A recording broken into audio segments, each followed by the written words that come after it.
Assalamualaikum warahmatullahi wabarakatuh.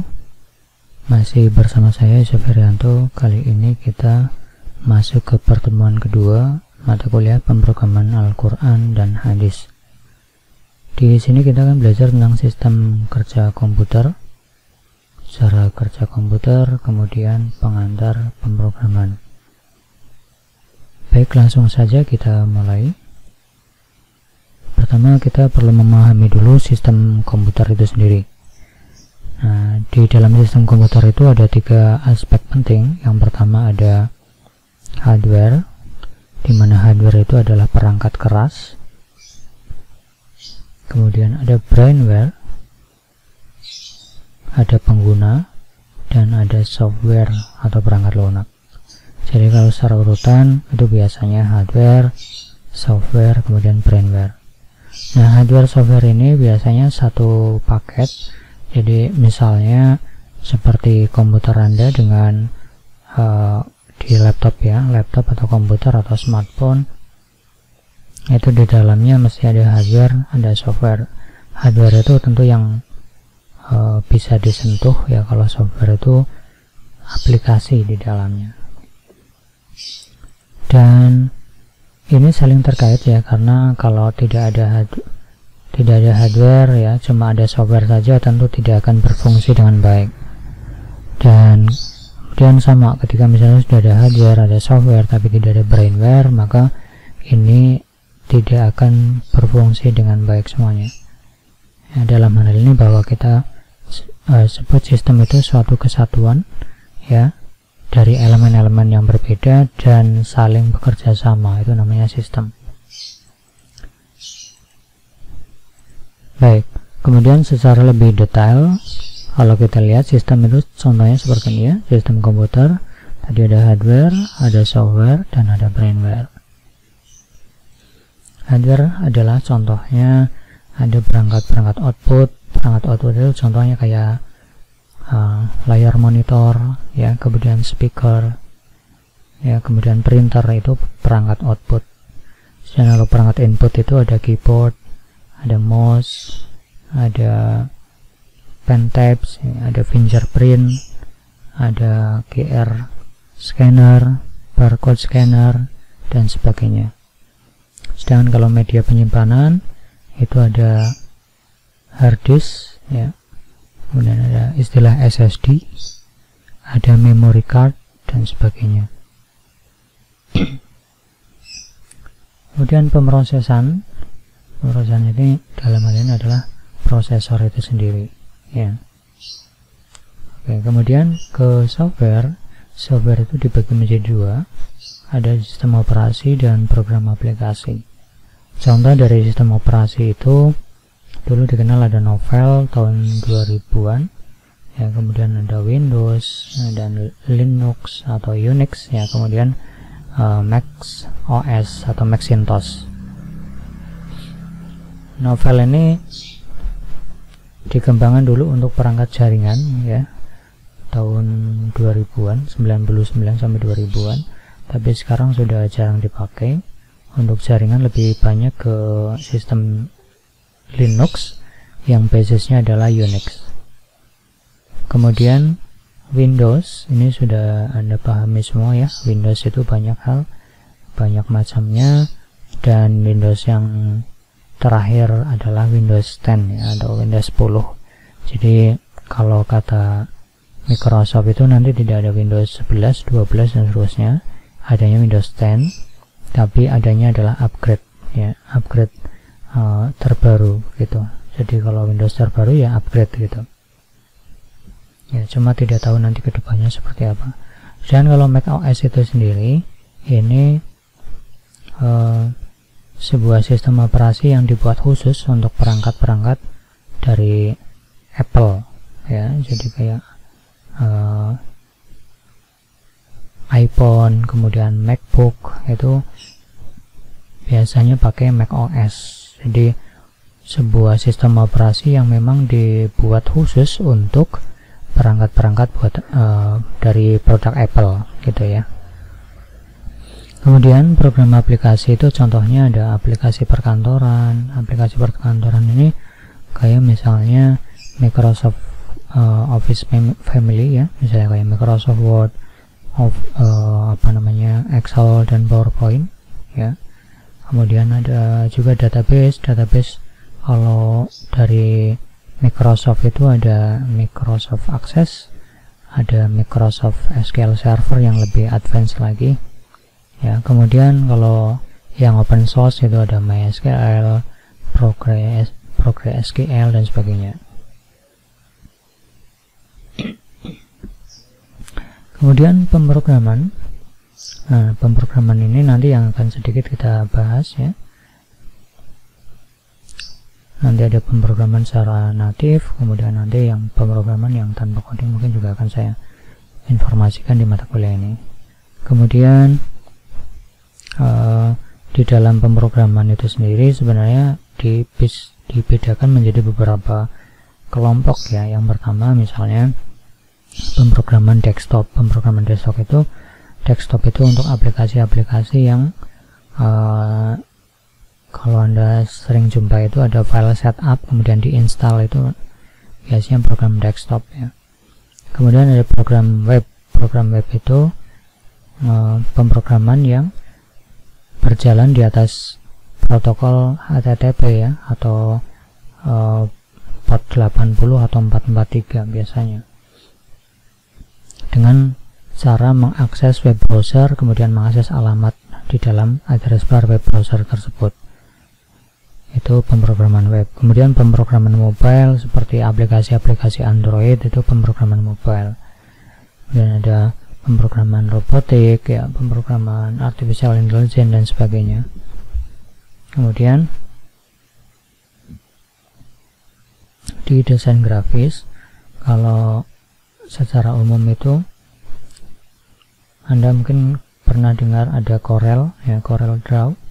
Itu grafis, contoh aplikasi grafis untuk vectoring ya. Nah, sedangkan ada yang lain misalnya Photoshop. Photoshop itu untuk editing foto ya, foto dan gambar, dan juga bisa untuk membuat animasi sederhana. Tuh. Sedangkan kalau brainware atau pengguna itu adalah tingkatan-tingkatan daripada pengguna ya, atau kelompok-kelompok daripada pengguna. Yang paling dasar itu ada operator ya, kemudian ada programmer. Nah, di antara itu sebenarnya ada teknisi ya. Ada teknisi, kemudian ada programmer, ada analysis system, dan ada manager EDP, Electronic Data Processing. Berikutnya ini contoh ya untuk Microsoft. Ini icon-icon untuk aplikasi, dan ini icon-icon untuk hardware contohnya. Dan ini adalah contoh brainware tadi, di mana brainware ada analyst, designer, programmer, tester, teknisi, general user atau operator. Oke, kemudian ketika kita bicara tentang sistem komputer, kita juga perlu tahu tentang organisasi komputer itu sendiri. Nah, jadi bagian daripada kerja komputer itu terdiri dari ada RAM atau ROM sebagai memori, kemudian ada Central Processing Unit atau CPU ya, kemudian ada port I/O ya, input output port, dimana antara ketiga komponen ini ada istilahnya jalur ya, jalur atau bus ya.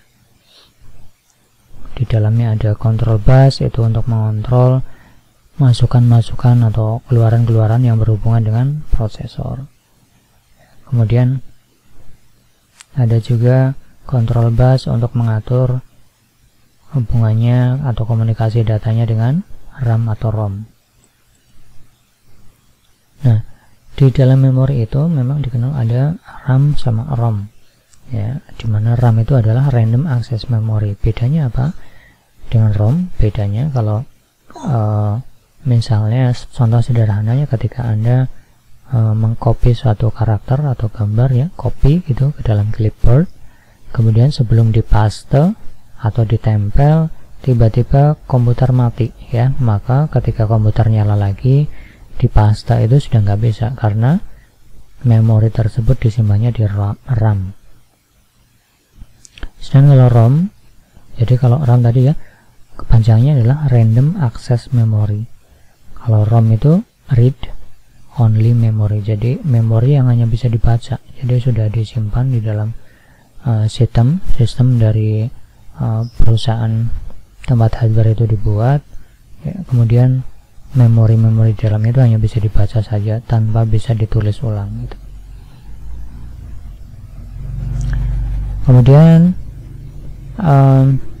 antara komponen I/O port, CPU dan memori itu terhubung dengan ada address bus tadi ya, kemudian control bus dan ada data bus. Jadi bedanya apa? Bedanya kalau address bus itu dia menyimpan alamat-alamat daripada data-data yang mengalir di dalamnya ya, dan control bus itu untuk menyimpan instruksi, sedangkan data bus itu berisikan datanya ya, data-datanya. Nah, sedangkan di dalam I/O port itu adalah sebagai antarmuka di mana kita bisa menghubungkan perangkat-perangkat input dan perangkat-perangkat output. Itu ya, mudah-mudahan paham.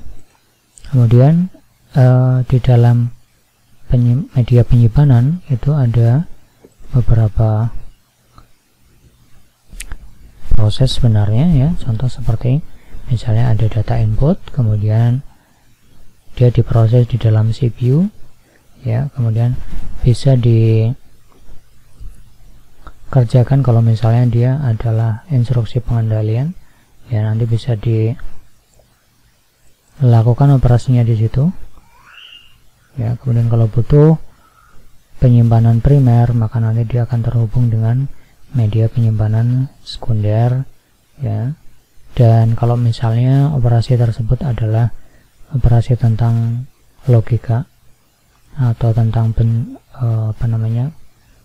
aritmetika ya, maka itu akan dikerjakan di bagian ALU atau Arithmetic and Logic Unit itu.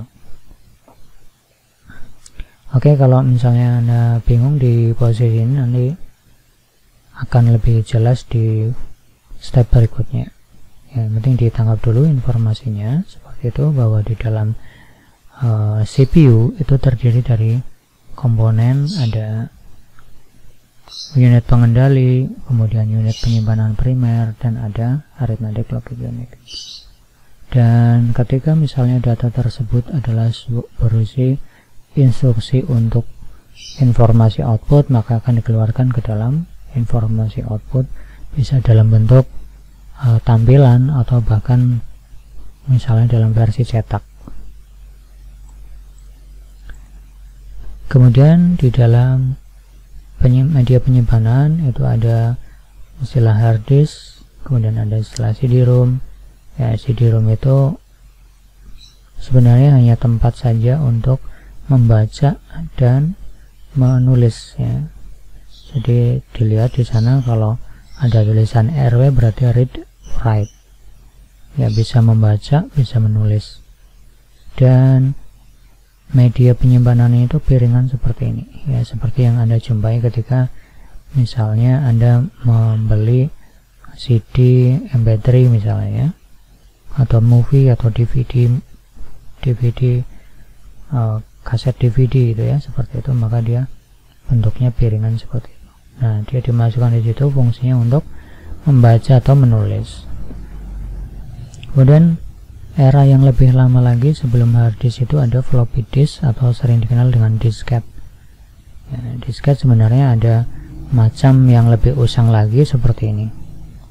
Ya, kalau kita lihat dari kapasitas penyimpanannya, yang lebih lama ini kurang lebih penyimpanannya sekitar 560 kilobyte ya, kilobyte ya, kecil sekali. Nah, sedangkan kalau disket itu model seperti ini kurang lebih 1,44 megabyte ya, jadi cuma hampir 1,5 megabyte. Jadi kalau Anda ingin mengcopy file MP3 misalnya 3 megabyte, maka Anda membutuhkan 2 floppy disk atau disket. Jadi kalau misalnya satu lagu kan kurang lebih sekarang sekitar 3 sampai 5 mega ya. Nah, contoh misalnya 3 mega, maka tentu kalau Anda ingin mendengarkan lagu full, Anda harus di tengah lagu itu berlangsung, Anda harus ganti disket gitu. Contohnya, gambarannya seperti itu. Jadi kalau kita mau mengcopy file yang jumlahnya besar, kayak misalnya file-file film DVD, itu tentu membutuhkan banyak sekali disket dan itu tidak efektif. Kemudian ada yang sifatnya lebih mobile, ada USB atau flash disk ya.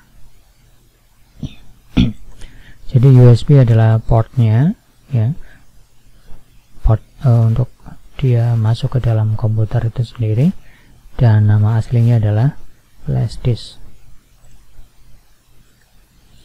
Nah, kemudian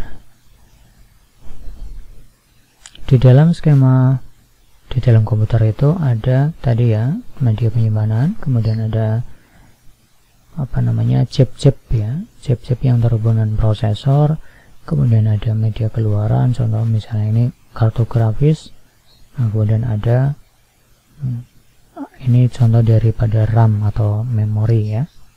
Kemudian di sini ada PCIe bus yang lain, contoh misalnya kalau zaman dulu sebelum onboard itu untuk komunikasi ke LAN itu butuh namanya LAN card ya, tapi kalau sekarang VGA maupun dari LAN card itu biasanya sudah onboard bawaan daripada motherboard itu sendiri. Nah, ini hanya untuk skema pengetahuan saja. Kemudian berikutnya kita perlu juga mempelajari tentang jaringan komputer ya, karena nanti ending daripada kuliah ini tentu ada komunikasi yang menggunakan jaringan komputer, di mana jaringan komputer itu gambarannya seperti ini ya. Contoh misalnya ada laptop, ada tablet, ada smartphone, ada komputer ya. Kemudian ini ada namanya access point ya, kemudian ada modem di sana dan dia terhubung dengan internet.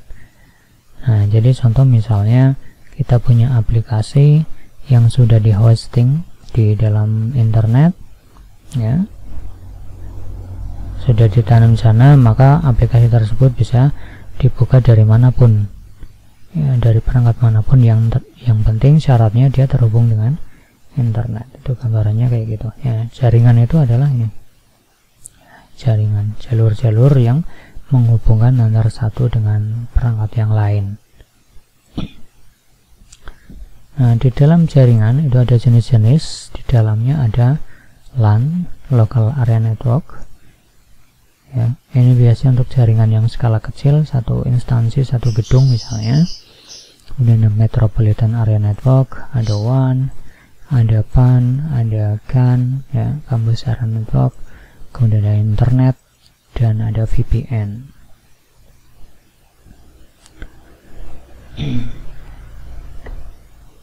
Kemudian gambarannya LAN itu contoh seperti ini ya. Jadi ada gedung, kemudian di dalamnya ada beberapa komputer yang terhubung antara satu dengan yang lain. Mungkin ada server juga di dalamnya, dan itu tidak harus terhubung dengan kabel, jadi bisa terhubung dengan sinyal wifi atau nirkabel atau tanpa kabel ya. Kalau dia masih dalam satu lingkup itu dan tidak dia langsung mengakses ke server, maka itu bisa disebut sebagai jaringan LAN. Meskipun di dalam jaringan LAN itu juga bisa dikomunikasikan ke WAN ya, atau ke MAN, jadi bisa ditransportasikan seperti itu. Kemudian kalau jaringan MAN itu adalah jaringan LAN yang skopnya itu lebih besar. Jadi contoh misalnya ada beberapa gedung dalam satu wilayah ya, dalam satu kota gitu. Nah, sedangkan kalau WAN atau Wide Area Network, atau ada yang menyebutnya sebagai internet ya, itu adalah jaringan yang lebih luas ya, yang menghubungkan antar benua ya, antar pulau dan sebagainya di dalam dunia ini. Nah, kemudian kalau melihat dari topologi hubungan kabel daripada jaringan, itu ada beberapa yang perlu kita ketahui. Ada topologi bus seperti ini ya. Jadi dilihat itu adalah titik-titiknya seperti ini. Kemudian ada tree atau seperti pohon ya, kemudian ada ring atau dia seperti cincin, start ya, start itu kayak bintang ya, kemudian ada yang kombinasi diantaranya ya, atau yang kombinasi menerapkan semua daripada topologi jaringan tersebut atau dikenal dengan full connected, tapi ini jarang sekali. Kemudian internet itu apa? Internet itu adalah suatu jaringan komunikasi yang dapat menghubungkan antara satu perangkat elektronik dengan perangkat lainnya di dunia ya. Jadi itu internet. Kemudian sejarah internet kita lihat dari tahun 1960 ya. Awal mula internet itu dirilis ya. Ini sebenarnya dari lembaga riset dari ini ya, pertahanan Amerika atau yang dikenal dengan ARPA atau ARPANET. Nah, kemudian dipakai di kalangan terbatas akademisi USA tahun 1980-an. Kemudian ada protokol standar TCP/IP, ini mulai digunakan untuk publik ya tahun 1982. TCP/IP ini atau yang sekarang dikenal dengan IP address itu ya. Ini konsep yang umum dipahami itu tentang IP address. Kemudian penggunaan domain itu kemarin sudah kita pelajari bahwa domain itu adalah alias daripada alamat TCP/IP tersebut. Ya, ini penggunaan domain itu mulai dikenalkan dan digunakan mulai tahun 1984. Ya, kemudian istilah WWW World Wide Web itu mulai dikembangkan oleh CERN ya, lembaga masih dari USA tahun 1990-an. Kemudian pendaftaran untuk domain IP publik ya dan internet itu masuk ke Indonesia pada 1994 ya. Kemudian domain adalah alias dari alamat server. Jadi contoh alamat server aslinya itu contoh seperti ini. Nah, domainnya itu yang mana? Domainnya itu adalah yang ini.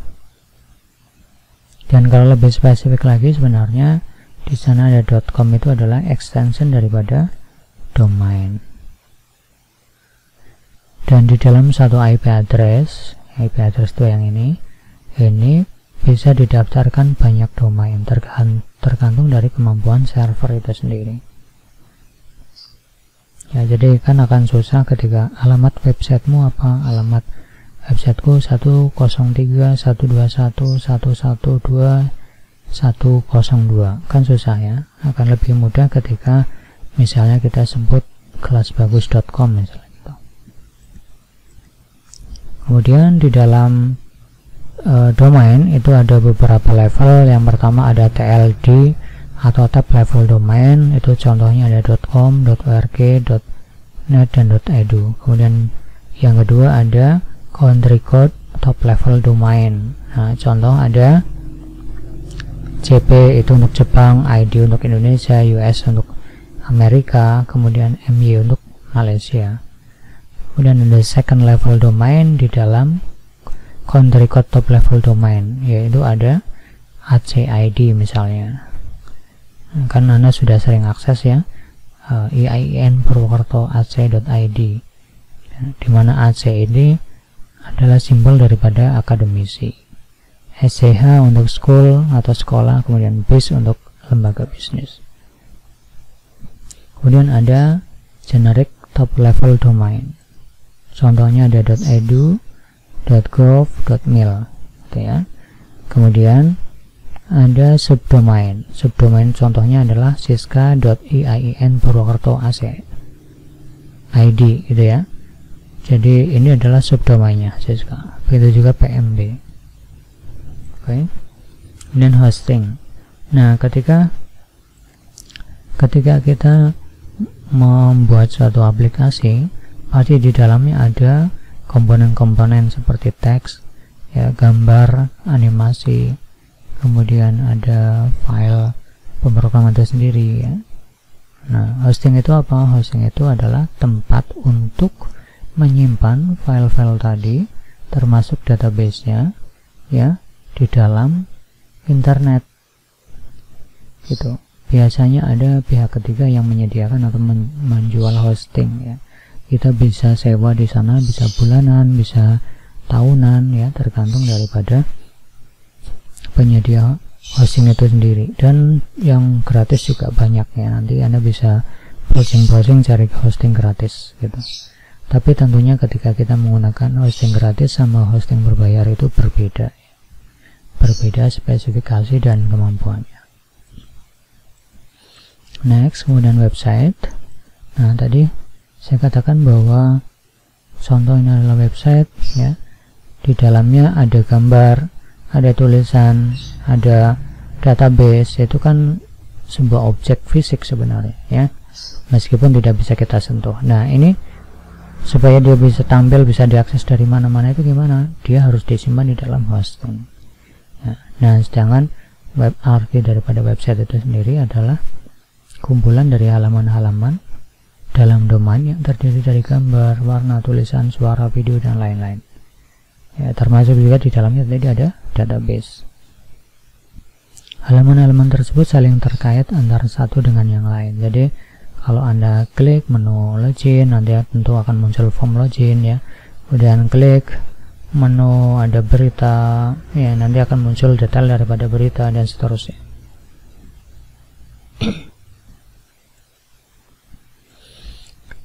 Kemudian bahasa pemrograman. Nah, kita coba masuk ke bahasa pemrograman. Nah, bahasa pemrograman apa sih? Ya, sebenarnya begini. Jadi ini ibaratkan sebagai perangkat komputer, ya, perangkat komputer atau hardware yang lain. Ini sebenarnya dia tidak bisa berkomunikasi secara bahasa manusia seperti kita, ya. Dia nggak ngerti apa kabar, nggak tahu, ya, dia.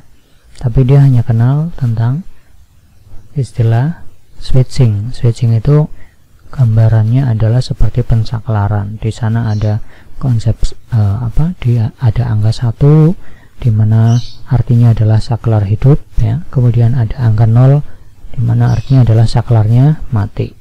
Gitu. Tapi itu tidak hanya ratusan saklar, ya. Mungkin sekarang teknologi yang terbaru itu udah triliunan dari saklar-saklar yang ada di dalam perangkat Anda. Yang itu tentu saklar-saklar digital, ya, yang tidak bisa kita lihat secara kasat mata, karena kalau di dalam perangkat kita kan komponennya kecil-kecil. Nah, di dalamnya itu sudah ada teknik pensaklaran seperti itu. Dan kalau ini kita pelajari sebagai manusia, tentu akan pusing, ya. Kita nggak tahu apa itu maknanya 101011 gitu. Kita juga tidak akan mudah untuk mengingatnya. Maka supaya terjadi komunikasi, kita bisa memprogram daripada perangkat keras, ya. Misalnya disuruh nyetak, dia juga nyetak, gitu, ya. Maka perlu adanya komunikasi antar manusia dan perangkat. Yang ini nanti dikenal sebagai bahasa pemrograman. Itu, ya. Jadi istilahnya adalah penerjemah daripada yang dimaui oleh komputer dan yang diketahui oleh komputer. Kemudian contoh bahasa pemrograman itu banyak sekali. Ada JavaScript, ya, ada Java, kemudian ada Ruby, ada Python, ada C++, ada PHP, HTML, dan sebagainya. Oke. Kemudian kalau kita melihat level dari bahasa pemrograman, itu ada 3. Yang pertama tingkat rendah. Tingkat rendah ini bukan berarti paling gampang dipelajari, justru malah kebalikannya, ya. Tingkat rendah itu dia lebih dekat ke bahasa mesin atau dikenal dengan binary language, ya. Kelebihannya apa? Prosesnya sangat cepat dan tidak perlu compiler atau interpreter. Compiler atau interpreter itu apa? Itu adalah sebuah mekanisme untuk mengkonversi dari aplikasi yang kita buat, kemudian dikonversi ke bahasa mesin yang outputnya tadi adalah 10110 dan seterusnya, begitu. Kekurangannya apa kalau kita mempelajari bahasa tingkat rendah? Kekurangannya kodenya sangat panjang dan kodenya sulit dipahami. Kemudian tingkatan yang kedua ada tingkat sedang. Ini sering dikenal sebagai assembly language ya, atau bahasa pemrogramannya adalah assembler. Jadi kelebihannya prosesnya sangat cepat, kekurangan atau kelemahannya itu masih kodenya sangat panjang, kodenya agak sulit dipahami dan butuh compiler atau interpreter. Kemudian tingkat tinggi itu ada C++, VB.NET, PHP dan sebagainya ya. Tadi yang icon sebelumnya itu sudah termasuk bahasa pemrograman tingkat tinggi. Kelebihannya apa? Mudah dipahami oleh manusia karena bahasanya itu menyerupai bahasa manusia. Nah, kekurangannya butuh compiler atau interpreter. Cuma di sini kita juga tidak perlu pusing untuk memikirkannya. Framework atau aplikasi-aplikasi yang sekarang ada itu sudah mengakomodir dari kebutuhan yang kita butuhkan ya di dalam bahasa pemrograman gitu. Jadi yang nanti akan kita pelajari adalah bahasa pemrograman yang level tingkat tinggi ya. Ini bukan yang paling susah, tapi yang paling mudah justru. Oke, kita coba cek dulu ya bahasa biner atau binary language tadi. Ini contohnya sebenarnya kayak gini. Kita pahami dulu. Contoh misalnya kita akan nulis A ya. Bukan nulis ini ya. Ini karakter A saja. Nanti ada ASCII code. Ini 97 ASCII code-nya ya. Kemudian binary code-nya ini 11000001. Ini yang diketahui oleh komputer itu sebenarnya ini ya, binary code. Kemudian ini contoh bahasa assembler atau assembly language tadi. Nah, di sana di dalamnya ada section.text itu untuk deklarasikan ya, mendeklarasikan. Kemudian ada global start. Ini berarti untuk menginformasikan bahwa program ini nanti dimulai dari bagian start ini. Kemudian di sini ada perintah move ya, kemudian edx, len, dia berarti melihat berapa sih lebar atau panjang daripada pesan tersebut. Kemudian move msg berarti menuliskan ke pesan, nanti apa yang mau ditulis dan sebagainya. Panjang sekali programnya. Kemudian contoh yang lain adalah bahasa pemrograman tingkat tinggi. Itu contoh yang lain adalah PHP. Contohnya seperti ini, diawali dengan kurang dari tanda tanya PHP kecil semua tanpa spasi. Kemudian di sini ada bagian pendeklarasian, ada string atau dollar first ya, sama dengan 10 titik koma, kemudian second sama dengan 20 titik koma, third sama dengan 30 titik koma. Nah, ini kan bahasa-bahasa yang mudah kita mengerti, atau bisa kita ganti dengan bahasa Indonesia atau bahasa yang lain juga bisa. Bahasa Jawa juga nggak masalah ya, karena dia adalah variabel.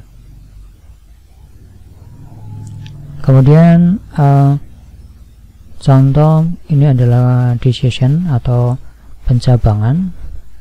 Di sini ada tulisan if ya, if dalam kurung first kurang dari second. Jadi artinya jika variabel first ini kurang dari variabel second nilainya, jadi jika 10 kurang dari 20, maka di sini tulislah this is true ya. Jadi kalau nilainya terpenuhi, maka yang muncul adalah echo ini. Tapi kalau misalnya angkanya dibalik ya, first itu 20, secondnya itu 10, maka ini tidak akan tercetak karena 20 tidak lebih dari 10 gitu ya. Maka yang keluar adalah echo yang bagian ini. Misalnya kita tulis this is false gitu. Oke. Kemudian di dalam sistem komputer itu ada gerbang-gerbang logika yang biasanya disimbolkan untuk ini ya, di dalam pemrosesan atau rangkaian-rangkaian logika di dalamnya untuk belajar logika. Nah, ini kita pelajari saja. Yang pertama ada gerbang N ya, atau AND gate.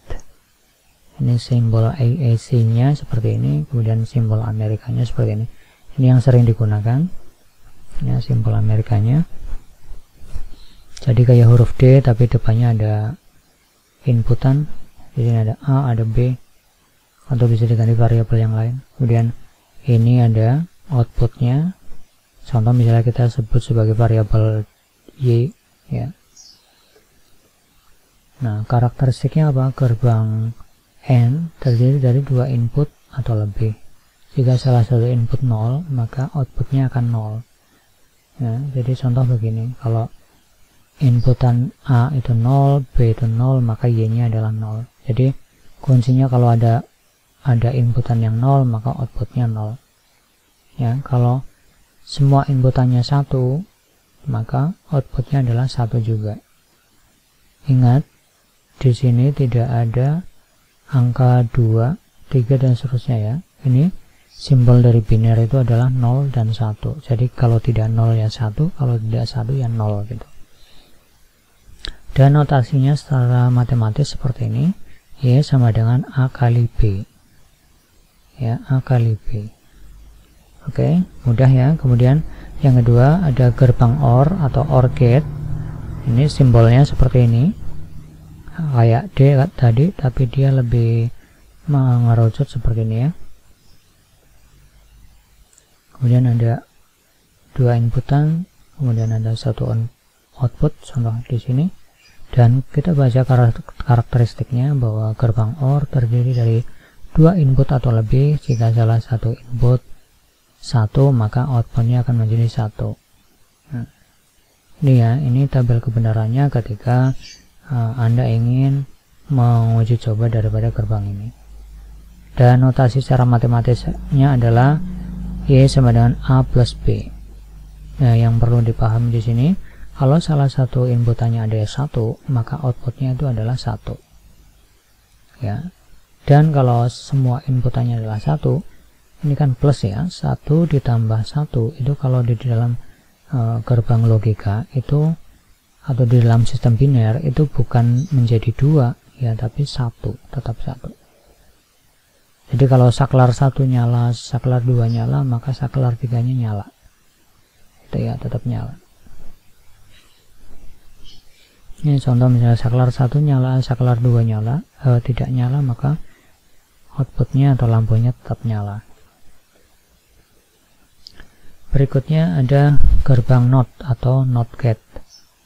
Ya, simbolnya seperti segitiga seperti ini, cuma dia ada lingkaran kecil di ujung outputnya.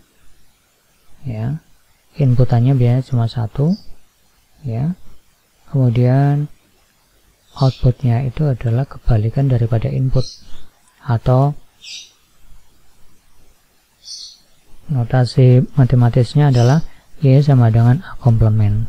Di contoh misalnya A-nya adalah 0, maka Y-nya 1. Kalau A-nya 1, maka Y-nya 0. Gitu. Kemudian berikutnya ada NAND gate. Ini sama dengan ini sebenarnya, M. Cuma di depannya itu ada lingkaran kecil yang menandakan bahwa tadi kebalikan daripada output yang biasanya. Ya, jadi gerbang NAND terdiri dari dua input atau lebih. Jika salah satu inputnya 0, maka outputnya akan 1. Itu ya, diperhatikan ini. Kalau ada salah satu yang 0, maka outputnya akan 1.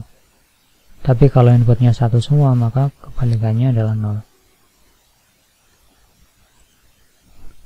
Berikutnya ada NOR gate atau gerbang NOR. Ya, ini kayak gerbang OR sebenarnya, sama aja, cuma di sana ada lingkaran kecil yang menandakan adalah komplement daripada output yang biasanya, gitu ya. Kita baca karakteristiknya bahwa gerbang NOR terdiri dari dua input atau lebih. Jika salah satu input adalah 0, maka outputnya akan 0. Ya, perhatikan di sini. Oke, kemudian ada gerbang XOR ya, atau XOR gate. Ini simbolnya seperti gerbang OR, tapi di depannya ada garis seperti ini, ya, garis lengkung seperti ini. Kita baca karakteristiknya. gerbang XNOR hanya terdiri dari dua input. Jika input sama, maka outputnya akan 0. Perhatikan di sini kalau inputnya 00, hasilnya 0. Inputnya 11, hasilnya 0, gitu. Berikutnya ada gerbang XNOR. Ya, tadi ada XOR, sekarang XNOR.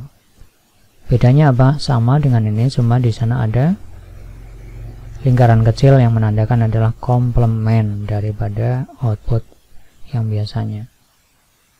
Karakteristiknya gerbang XNOR hanya terdiri dari dua input. Jika input sama, maka outputnya akan 1. Gitu ya. Jadi kalau inputnya sama, maka outputnya 1.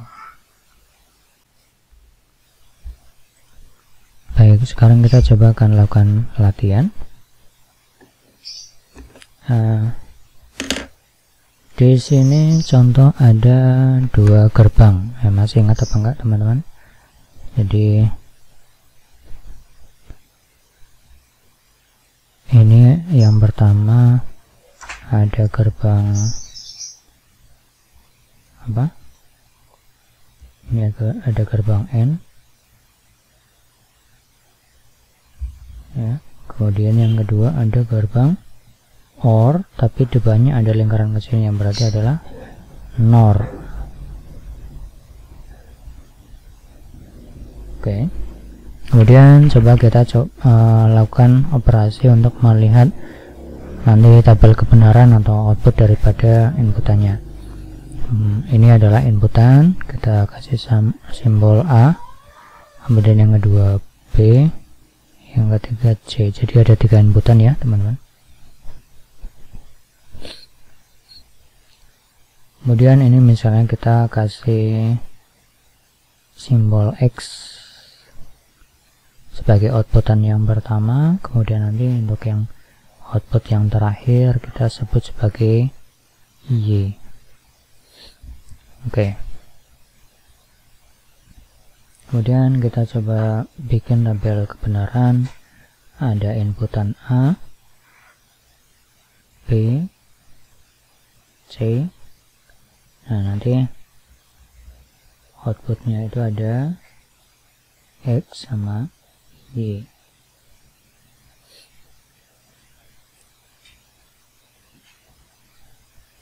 Oke, contoh seperti ini. Kita coba kasih inputan 0, 0, 0.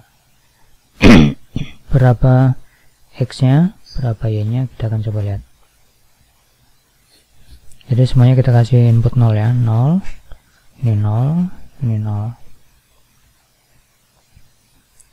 Berapa X-nya?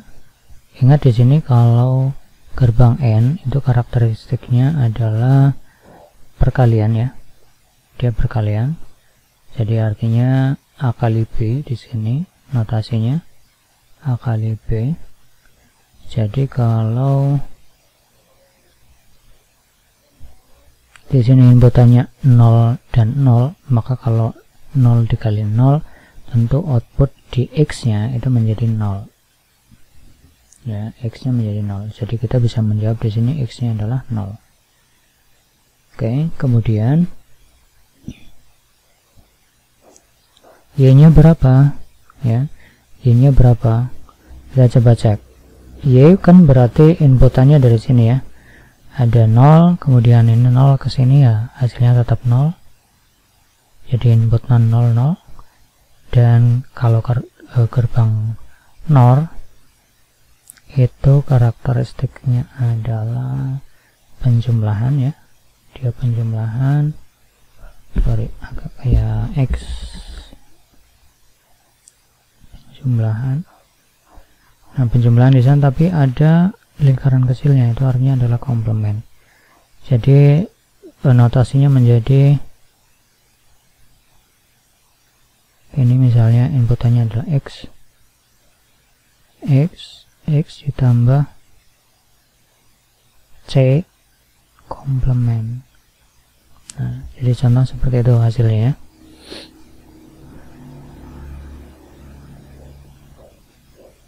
X ditambah C komplement.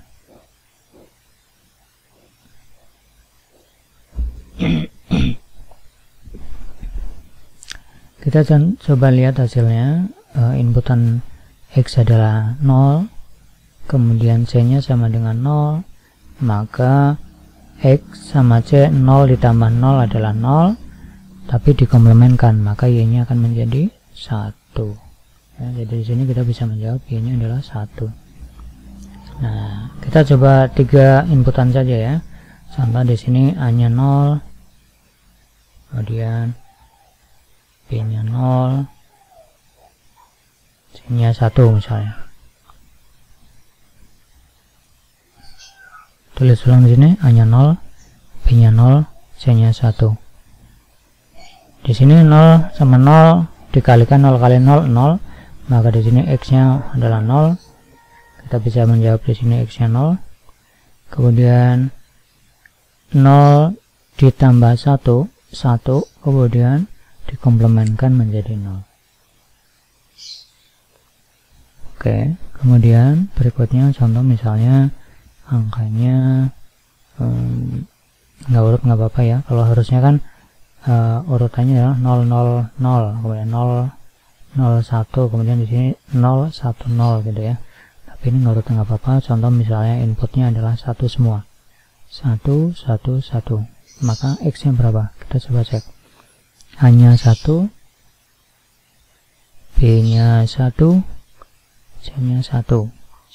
Nah, 1 kali 1 1, maka di sini X nya menjadi 1. Kemudian 1 ditambah 1 1, tapi dikomplemenkan, maka di sini outputnya adalah 0. Oke, gitu ya latihannya. Nanti mungkin bisa ditambahkan lagi, ada gerbang NOT misalnya di sini ya, ada gerbang NOT. Nah, tentu kalau sudah seperti ini hasilnya akan menjadi berbeda lagi. Oke, mudah-mudahan paham. Oke, itu tadi tentang gerbang